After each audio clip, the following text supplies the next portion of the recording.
BBC Radio 1. It's Radio 1 and it's the road trip, and we're going on an actual proper road trip. We've got Julian and Elle from the Mighty Boosh, and we're going to go in a taxi and we're going to head around to some of your haunts. Are you alright, you two?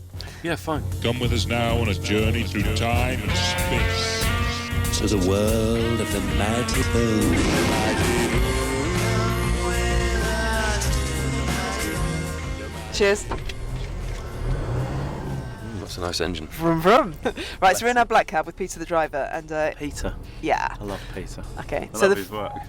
you're in charge of the navigation, and the first place that we're going to go to is. The hen and chickens. So turn right here. Okay, so we turn. Can you turn here. right here, Peter? Thank you. Thank you very much indeed. you, Peter. What would be the essential items that you take with you on a trip?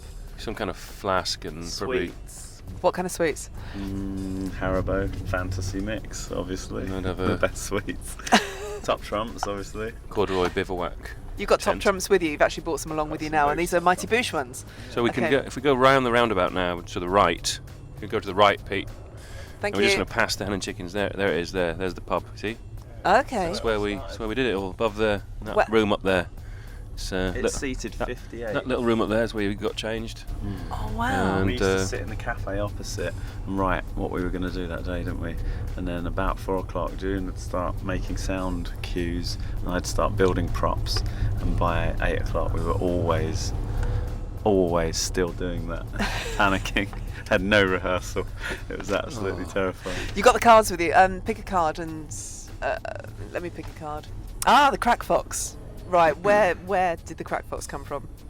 That's when I was living in Columbia Road, and Noel was living in. How were you living at the time? We were living East London.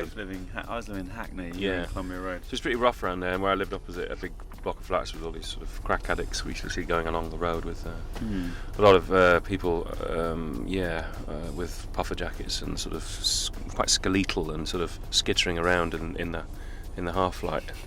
And we were around in the shadows. and we were sort of we thought of, there was a lot of foxes as well, and we were imagine if the foxes were on crack. yeah, and if they Or were, dealers. we had an idea that it was, of a fox that was, and we thought about, the idea of an urban fox, these urban foxes, if they were, we sort of developed a character based on that, really. And then the idea of the sort of the country fox and the urban fox, and the guy who's And how they set off for the city, and his dreams all went wrong, and he turned to drugs. Yeah, and Not now quite, he's sort of- selling drugs to live in the sort of- rubbish.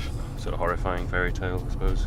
And Yeah. lo, the Crack Fox was born. What about the Hitcher? Where did the Hitcher come from? The hitcher came. We were going to have a hitchhiker that was a ghost anyway, and I was going to play him. So I saw a film with Ron Moody in it, and I think it's sort of all set in Eastern Europe or Germany or somewhere. It's really weird. And Ron Moody is the sort of owner of this menagerie, and he was a bit like he had red trousers on and long white hair, and he's a bit like that sort of character, and I sort of based a little bit on him, and I based a little bit on my granddad. There's a sort of bit of a Cockney thing going on there, yeah. I don't know really, he's been around for a long time, so he's developed. So you're very fond of him. Well, yeah, the ones that you've been doing for a long time, like Rudy and Hitcher and stuff, you get quite close to them because they're almost like your friends. We need some music for this, okay, the road trip. So you get to decide what songs we play. So you've got 3 choices along the way. So the first one, what do you want to go for? I was on stage with Kasabian on Wednesday because I was Vlad the Impaler in their video. Of so course. They invited me on to be Vlad live at Wembley, and it was great. I had really good fun, so I should play a Kasabian track. Okay, Say which one do you want thank to you play? to the boys. Let's have fire, surely it's amazing. This is BBC. Radio 1. We're doing the road trip at the moment. That was Kasabian. This is kind of your patch then, this area. It's all somewhere that's very familiar with you. It used to be. Yeah, this is heading down to Old Street, where we wrote a lot of the second series down Shoreditch Way. Is it easy for you to go to be around and kind of not be recognised, or are you recognised all the time and your lives will have changed? Absolutely shocking. How do you survive?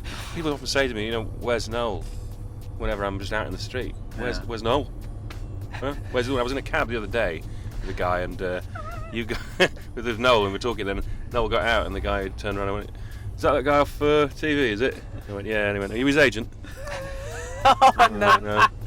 No, I work with him. Never mind.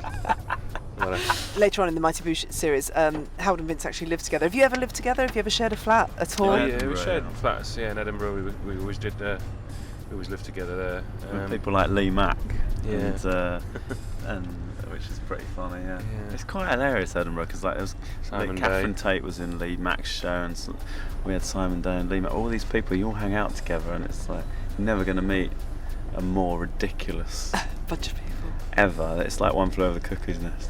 And we were all in Australia, do you remember? You got Adam Bloom, Oh, Australia Lee was Mack, good, yeah. Kitson. You're never going to meet more dysfunctional people, all sort of travelling around together.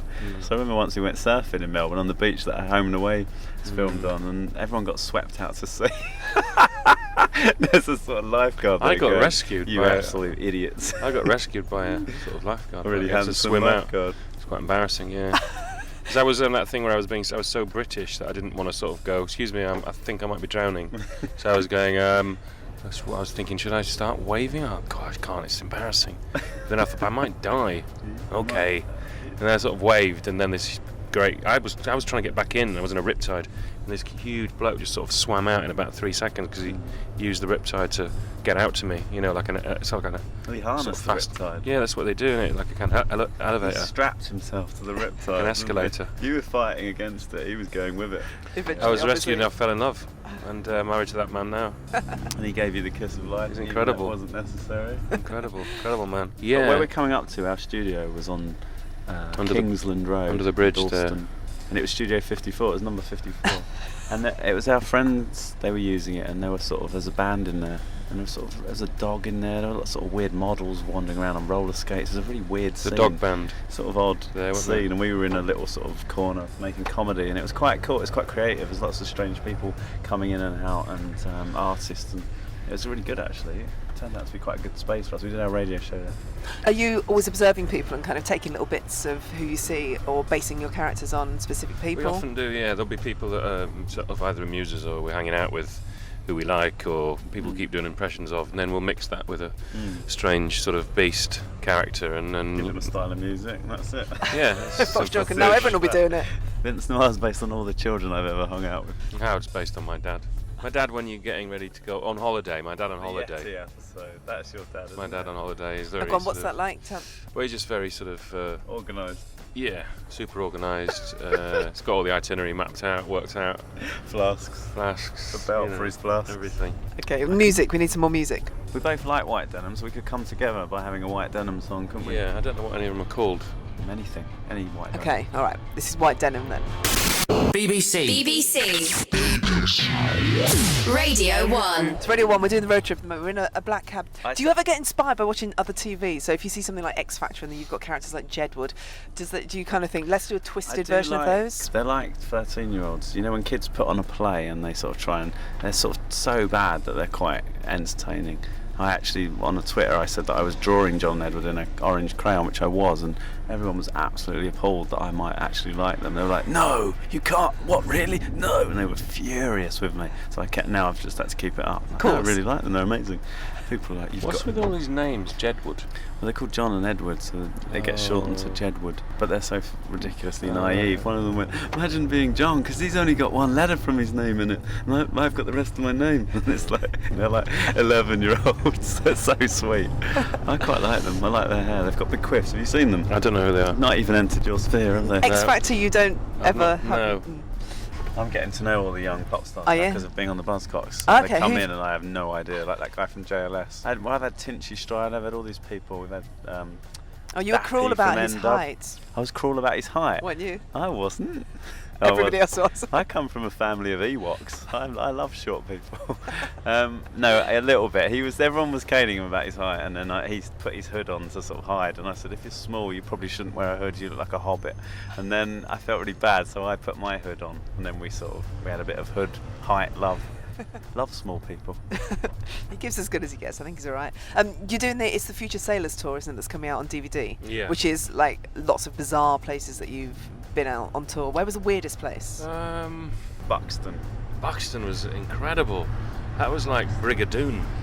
It's like it's like going out. It's really high up in the hills. I didn't really. It's a spa town in the Lancashire hills, I think, somewhere. So you have to go up through the clouds to get to it, and you ended up this sort of weird town. Had its own John Squire. had its own currency, and you know, it doesn't. So you have to pay for things with bits of cloud. Yeah, cloud Bags of cloud. Yeah. John Squire came, and that was John quite a thrill Squire. for me. We were John staying Squire from in- the Stone Roses. Yeah. of Yeah, course. we were staying in this big old sort of hotel that was like from the 70s. It was like The Shining. Shining, wasn't it? That was amazing. I love the Dublin gigs were really good. My favourite gigs were the Irish ones were amazing, and yeah, U2 came with a carload of kids. U2 came to see you. The Edge came in a big van full of kids. He's got quite a few. What a great dad! About 20 kids with him, and he was driving a minibus, which is pretty cool. Didn't get any cooler than that as a dad. Get in the back. We're all going to see the Boosh, so that was nice. When will you stop working together? Can you ever foresee that? After this interview, I don't know actually. Who knows? Hopefully we'll be like sort of Dad's Army, and we'll still be doing comedy, and then we'll be about 60. We'll be like Last of the Summer Wine, going down a hill in a bath. It'll be much more gentle and relaxed though. Then won't be so frantic. We're coming to the end of the road trip, I think. No. We need another bit of music, final bit of music. When I first saw Julian doing stand-up, he used to do a joke which involved a Kate Bush song, and it was one of the funniest things I've ever seen. A man with a child in his eyes. You want a sweetie? I used to. I'm doing something very funny, but you can't see. Trying to extract a child from your eyeball. Julian's basically yeah. offering a child in his eye a sweetie. That was when I thought I've got to work with him for 10 years maybe. Okay, we're at the end of our journey now. So, Peter, thank you. Thank you very much. How much do we owe you? Right, whip round. Wow. There's 4 of us in the cab. BBC Radio 1.